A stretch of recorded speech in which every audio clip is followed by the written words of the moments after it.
बिस्मिल्लाहिर्रहमानिर्रहीम। अस्सलामु अलैकुम एवरीवन।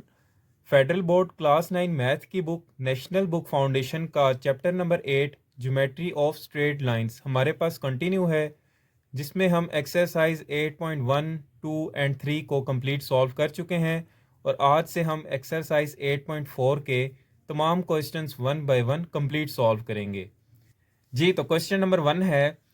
अच्छा, ये जो आपकी एक्सरसाइज है 8.4, इसमें ये आपके तमाम क्वेश्चंस स्टेटमेंट्स वाले हैं और अक्सर बच्चों को ये क्वेश्चंस मुश्किल लगते हैं। तो ये मैं आपको बता दूं कि आपकी एक्सरसाइज बहुत आसान है ये वाली, और ये क्वेश्चंस जो हैं ये बहुत इजी हैं और मज़े के हैं। मज़े के इस तरह है कि देखें, यहाँ पे फ्रूटर्स की बात हो रही है, शक्करी माल्टा की बात हो रही है। तो ये आप बस इन फ्रूट्स को एंजॉय करें, बाकी क्वेश्चन मैं आपको समझा दूंगा, डोंट वरी। बस आपने ध्यान से समझना है। अच्छा, क्वेश्चन पढ़ लेते हैं। लिखा है नासिर सोल्ड फ्रूटर्स ₹120 पर डजन। नासिर ने क्या किया जी, फ्रूटर सेल किए हैं 120 रुपये पर दर्जन के हिसाब से। और फिर आगे लिखा है एंड शक्करी माल्टा ₹150 पर डजन, और शक्करी माल्टा सेल किया है 150 रुपये पर दर्जन के हिसाब से। एंड अर्न ₹1200, और उसने कमाए कितने हैं इन दोनों को सेल करके? 1200 रुपये। अब ये नहीं लिखा यहाँ पे कि उसने फ्रूटर कितने दर्जन सेल किए हैं, शक्करी माल्टा कितने दर्जन सेल किए हैं, तब जाके उसने 1200 रुपये कमाए हैं। तो फिर आगे लिखा है right an equation in standard form and describe the situation. यहाँ तक पहले हम इसको सॉल्व कर लेते हैं। देखें, हमने पहले इसकी बना लेनी है इक्वेशन। तो उसके लिए हम क्या करेंगे कि देखें, हमें लेट करना पड़ेगा कि कितने दर्जन फ्रूटर्स हैं और कितने दर्जन शक्करी माल्टा हैं। तो उसको हम लिख लेंगे ऐसे। तो देखें, यहाँ पे हम ऐसे लेट कर लेंगे कि नंबर ऑफ डजन ऑफ फ्रूटर्स, उसको हमने एक्स कह दिया, और नंबर ऑफ डजन ऑफ शक्करी माल्टा, उसको हमने वाई कह दिया। देखिए, हमें तो नहीं पता उसने कितने दर्जन फ्रूटर सेल किए हैं, कितने दर्जन शक्करी माल्टा सेल किए हैं, तब जाके उसने 1200 रुपये कमाए हैं। तो इसलिए इक्वेशन बनाने के लिए हमें इनको लेट करना पड़ेगा। तो अब हम इक्वेशन बना लेते हैं। यहाँ पे देखें, 120 रुपये पहले उसने फ्रूटर सेल किए हैं, उसको हमने ऐसे लिख लिया, और कितने दर्जन, उसको हमने एक्स लेट कर लिया। अब इसी तरह प्लस करेंगे, क्योंकि दोनों का सम करके उसने 1200 रुपये कमाए हैं। अब क्या है, शक्करी माल्टा, वो कितने का सेल किया उसने? 150 रुपये। कितने दर्जन हमें नहीं पता, हमने वो ऐसे लेट कर लेना है। फिर इक्वल करेंगे, और टोटल कितने कमाए उसने? 1200 रुपये। तो ये हम हमारे पास इक्वेशन बन चुकी है। इसको आप कह दें इक्वेशन नंबर 1। अब देखें, आप इसको मज़ीद सिंपल भी कर सकते हैं। यहाँ पे देखें, ऐसा कौन सा नंबर है जो इन सब के ऊपर, इन सब पर उनका टेबल जाता है। पहले देखें, ये ज़ीरो है तीनों में, तो इसको आप ऐसे लिख लें यहाँ पे, और फिर आ जाता है 12, 15 एंड 12। तो देखें, 2 का अगर आप टेबल पढ़ें तो तीनों पर नहीं जाता, ठीक है, 15 पर नहीं जाएगा वो, और 3 का पढ़ें तो वो इन तीनों पर जाता है। तो 30 से आप डिवाइड कर दें बोथ साइड पर, तो ऐसे लिख लें यहाँ पे। तो हमने लिख लिया dividing by 30 on both side. तो ये हो जाएगा 120 divided by 30 X plus 150 divided by 30 Y is equal to 1200 divided by 30। तो इसको सिंप्लीफाई कर लें, ये 0 0 से कैंसिल हो जाएगा, 3 4 द 12, ये आ जाएगा 4x प्लस, और ये हो जाएगा 3 5 द 15, तो ये 5y इज इक्वल टू, ये 0 0 के साथ कैंसिल, और ये 3 4 द 12 और साथ 0। तो ये आपके पास इक्वेशन जो है वो सिंपल हो चुकी है। आप इसको इक्वेशन 1 कह दें। जी, तो जैसा कि हमने यहाँ तक इसको कंप्लीट कर लिया है, इक्वेशन जो हमने बनानी थी वो हमने बना ली है। अब आगे पढ़ लेते हैं हम। आगे लिखा है if he sold 4 dozen of शक्करी माल्टा। अब देखें, आगे वो हमें बता रहा है कि शक्करी माल्टा कितने दर्जन सेल किए हैं? 4 dozen. And how many dozen of fruiters he sold. अब वो कह रहा है कि आप ये फाइंड करें कि फ्रूटर कितने दर्जन सेल किए हैं उसने। 4 डजन उसने बता दिया शक्करी माल्टा सेल किए हैं, फ्रूटर्स हमने फाइंड कर लेने हैं। तो फ्रूटर्स के लिए हमने क्या बोला है? एक्स, और शक्करी माल्टा को बोला है हमने वाई। तो यहाँ पे हम लिख लेंगे एज गिवन ही सोल्ड शक्करी माल्टा, उसको हमने क्या कहा है? वाई। तो वो उसने कितने सेल किए हैं? 4 डजन। तो अब हम ये y की वैल्यू इस इक्वेशन में पुट कर देंगे, तो हमें x की वैल्यू फाइंड हो जाएगी, और x हमने किसको बोला है? नंबर ऑफ डजन्स ऑफ फ्रूटर्स, और यही हमने फाइंड करने हैं। तो यहाँ पे आप इक्वेशन 1 में y की वैल्यू पुट कर दें, तो ये हो जाएगा 4x + 5 into 4 is equal to 40। तो इसको आप सिंप्लीफाई कर लें तो ये हो जाएगा 4x + 5 for the 20 is equal to 40, और ये 20 इधर आ जाएगा तो 40 माइनस 20, तो ये आ जाएगा 20, और यहाँ से x की वैल्यू क्या आ जाएगी 20 डिवाइडेड बाय 4, तो x की वैल्यू आ चुकी है 5, विच मीन्स कि उसने 5 दर्जन फ्रूटर्स सेल किए हैं। तो यहाँ पे आप लिख सकते हैं, तो देखें आप यहाँ पे ऐसे मेंशन भी कर सकते हैं कि he sold number of dozen of fruiters, जिनको हमने x बोला है, और वो आ चुके हैं 5 डजन ऑफ फ्रूटर्स उसने सेल किए हैं, और यही हमने इस क्वेश्चन में फाइंड करना था जी। तो नेक्स्ट क्वेश्चन नंबर 2 है द लीनियर इक्वेशन। हमें ये एक इक्वेशन गिवन है, डिस्क्राइब क्या कर रही है, the total cost for staying in a hotel for 1 day. Hotel में एक दिन के स्टे की कॉस्ट को ये इक्वेशन जो है वो डिस्क्राइब कर रही है। फिर आगे क्या लिखा है, वेयर 2000 रुपीज़, इसमें जो 2000 रुपये हैं, is the rent of room for maximum 8 people. इसमें जो 2000 रुपये हैं ये मैक्सिमम 8 लोगों का रूम रेंट है। मैक्सिमम का मतलब ये है यहाँ पे कि 8 से ज़्यादा नहीं हो सकते। ये जो रूम रेंट है ये मैक्सिमम 8 लोगों का है, 8 से कम हो सकते हैं, ज़्यादा नहीं हो सकते। And rupees 1450 is the food cost per person, और इसमें ये जो 1450 रुपये हैं ये फूड की कॉस्ट है पर पर्सन। साथ जो एक्स लिखा है ये नंबर ऑफ पर्सन को शो कर रहा है। आप इसमें ये जो 1450 रुपये हैं ये एक बंदे की है, अगर 2 बंदों की करते हैं तो एक्स की जगह पर आप 2 लिख देंगे, 3 बंदों की, इसी तरह 4, जितने लोगों की आपने फूड कॉस्ट निकालनी होगी वो यहाँ एक्स में पुट कर देंगे, और मैक्सिमम 8 लोगों का यहाँ पे इस इक्वेशन में बताया गया है। तो ये जो y है ये आपको टोटल कॉस्ट शो करेगा इसकी। तो पहले हम पार्ट 1 को देख लेते हैं। लिखा है find the cost paid to hotel if a group of 7 people stays for 1 day. देखिए हमने 7 लोगों के स्टे का बताना है कि उसकी कॉस्ट कितनी आती है। तो पहले इसको हम लिख लेते हैं कि एज गिवन।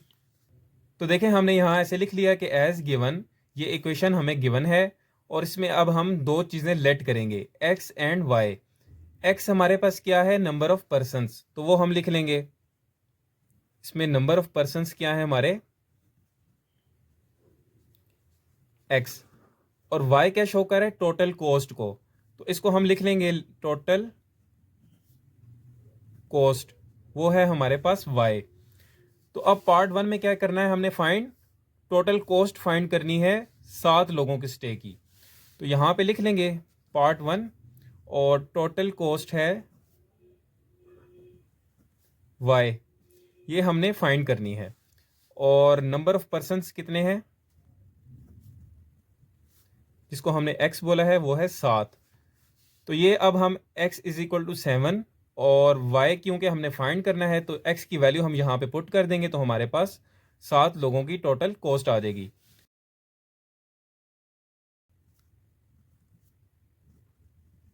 तो ऐसे हम पहले इक्वेशन लिख लेंगे और इसमें x की वैल्यू पुट कर देंगे, जो कि नंबर ऑफ पर्सन्स हैं 7 पर्सन हमने इंटर कर दिए, तो ये हमारे पास टोटल कॉस्ट आ जाएगी। 7 को मल्टीप्लाई कर दें 1450 के साथ, तो ये हो जाएगा 10150 प्लस 2000, ऐसे ही आ जाएगा, और इन दोनों को जब आप ऐड करेंगे तो ये आ जाएगा 12150। तो ये साथ आप रुपीज़ लिख लें क्योंकि टोटल कॉस्ट बतानी है, प्राइस में बात हो रही है। तो देखें ये टोटल कॉस्ट आ चुकी है 12,150 रुपये 7 लोगों के एक दिन के होटल में स्टे के लिए। तो यहाँ पे आप मेंशन कर दें, तो देखें ऐसे आप यहाँ पे मेंशन कर दें the cost paid to hotel if a group of 7 people stays for 1 day is rupees 12,150 रुपये। आपने उसी क्वेश्चन की वर्डिंग में ही इसको यहाँ मेंशन कर देना है। तो ऐसे आपका ये पार्ट 1 कंप्लीट हो गया है। अब देखते हैं पार्ट 2 को। देखिए पार्ट 2 में अब लिखा है कि how many people can stay in the hotel for rupees.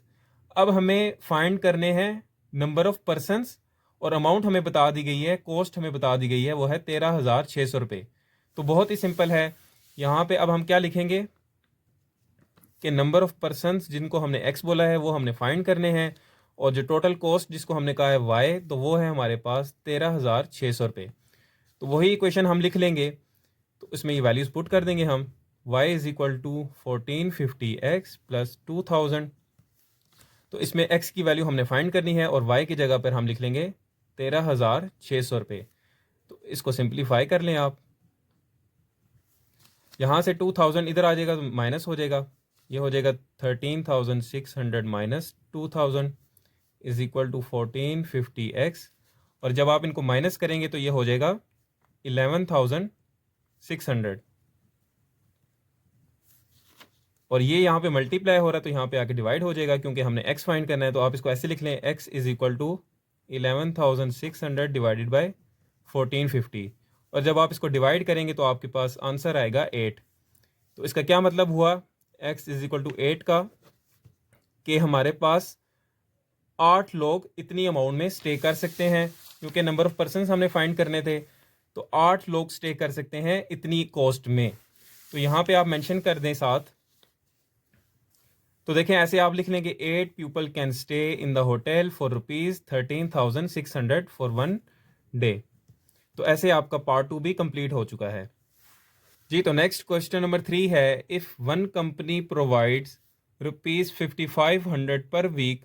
एक कोई कंपनी है जो कि 5500 रुपये दे रही है पर वीक के हिसाब से, along with extra bonus of ₹700, और साथ में कोई एक्स्ट्रा बोनस भी दे रही है 700 रुपये का, और ये पर वीक के हिसाब से दे रही है, ठीक है।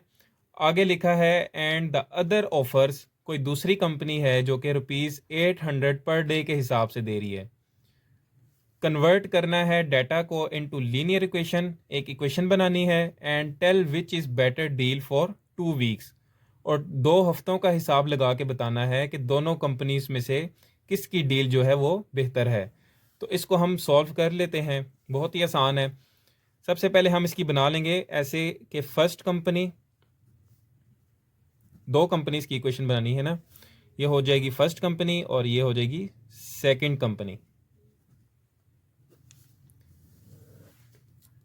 अच्छा जी, फर्स्ट कंपनी में पहले हम लेट कर लेंगे कि टोटल अमाउंट कितनी है, क्योंकि टोटल अमाउंट हमें पता होगी तो ही हम बता सकेंगे कि कौन सी किस कंपनी की जो डील है वो बेहतर है। तो हमने हिसाब लगाना है टोटल अमाउंट का, उसको हमने कह दिया y, और यहाँ पे हम कह देते हैं टोटल अमाउंट। यहाँ पे y यूज़ किया है और यहाँ पे b यूज़ कर लेते हैं, क्योंकि हमने एक और चीज़ भी लेट करनी है, तो उसको हम कह देते हैं नंबर ऑफ़ वीक्स। तो उसको हम लेट कर लेंगे कि नंबर ऑफ़ वीक्स, उसको हम कह देते हैं x, और यहाँ पे है नंबर ऑफ़ डेज, क्योंकि जो सेकंड कंपनी है वो डेज के हिसाब से दे रही है, तो उसको हम लेट कर लेंगे a। यहाँ पे a भी कर लिया हमने, यहाँ पे xy कर लिया हमने। अब आगे देखें, इक्वेशन बनानी है पहले हमने। तो इक्वेशन के लिए हम क्या करेंगे कि हमने टोटल कॉस्ट फाइंड करनी है, तो उसको हम ऐसे लिख लेंगे y इज इक्वल टू, और कंपनी दे कितनी रही है, पहली कंपनी 5500 रुपये दे रही है, और किस हिसाब से दे रही है, नंबर ऑफ वीक्स के हिसाब से। तो वो लिख लेंगे हम x, और साथ में हमें एक्स्ट्रा बोनस भी दे रही है, तो प्लस कर लेंगे 700। तो ये आपकी एक इक्वेशन मुकम्मल होगी, इसको आप कह दें इक्वेशन नंबर 1। इसी तरह सेकंड के लिए हम देखें तो टोटल अमाउंट हमने फाइंड करनी है, उसको हम b लिख लेंगे इज इक्वल टू, और कितनी पेमेंट कर रही है, 800 रुपये पर डे के हिसाब से, तो वो हमने लिख लिया 800 रुपये, और नंबर ऑफ डेज कितने हैं, a। तो ये हमारी सेकंड इक्वेशन होगी। अच्छा, यहाँ पर एक बार फिर मैं ये रिपीट कर दूं कि जो फर्स्ट कंपनी के लिए हमने लेट किया है number of weeks is equal to x, और सेकंड कंपनी के लिए हमने किया है number of days is equal to a। देखें 2 वीक्स की कैलकुलेशन हमने अभी बाद में करनी है, पहले हमने इनको लेट किया है, क्योंकि फर्स्ट कंपनी हमें नंबर ऑफ वीक्स के हिसाब से पेमेंट कर रही है और सेकंड कंपनी हमें नंबर ऑफ डेज के हिसाब से पेमेंट कर रही है। तो उस हिसाब से हमने इनकी जो इक्वेशंस हैं वो बनाई हैं। तो अभी हम कैलकुलेशन करेंगे नंबर ऑफ वीक्स के हिसाब से, जो है फॉर 2 वीक्स, और ये हम दोनों के लिए करेंगे। तो इसके लिए अभी देखें तो x हमने किसको बोला है, नंबर ऑफ वीक्स को, और वो हमने 2 वीक्स के लिए करना है, तो x को हम कह देंगे 2। तो ये x की वैल्यू अब हम इस क्वेश्चन में पुट कर देंगे, ये हो जाएगा 5500 इंटू 2 प्लस 700। तो इसको आप कैलकुलेट कर लें तो ये हो जाएगा 11,000 प्लस 700। तो इन दोनों को जब आप ऐड करेंगे तो ये हो जाएगा 11,700 रुपीज़। ये आ जाएगी हमारे पास टोटल अमाउंट 2 वीक्स की फर्स्ट कंपनी की। अब सेकंड कंपनी के लिए भी फाइंड कर लेते हैं। देखिए यहाँ पे हमें जो कंपनी दे रही है वो नंबर ऑफ डेज़ के हिसाब से दे रही है, तो हमने कैलकुलेशन करनी है 2 वीक्स की। तो 2 हफ्तों में कितने दिन होते हैं? 14 दिन। तो यहाँ पे लिख लें number of days in 2 weeks, तो ये आ जाएगा 14 डेज। तो अब ये 14 आप पुट कर देंगे इक्वेशन में ए की जगह पर, क्योंकि यहाँ पे इसको लिख लें ए इज इक्वल टू 14। तो इस इक्वेशन में पुट कर दें, तो ये हो जाएगा 800 इंटू सॉरी यहाँ पे आ जाएगा 14। तो अब 800 को मल्टीप्लाई कर दें 14 के साथ, तो ये हो जाएगा 11,200 रुपीज़। तो अब आप खुद अंदाज़ा लगा लें कि कौन सी कंपनी की ऑफ़र बेहतर है। ये आ गया है 11,700 और ये आ गया 11,200। तो ऑब्वियसली ये अमाउंट ज़्यादा है, तो फर्स्ट कंपनी की डील जो है वो बेहतर है। तो यहाँ पे आप लिख लें फर्स्ट डील इज़ बेटर। तो यहाँ पे आपका क्वेश्चन नंबर 3 भी कंप्लीट हो जाता है।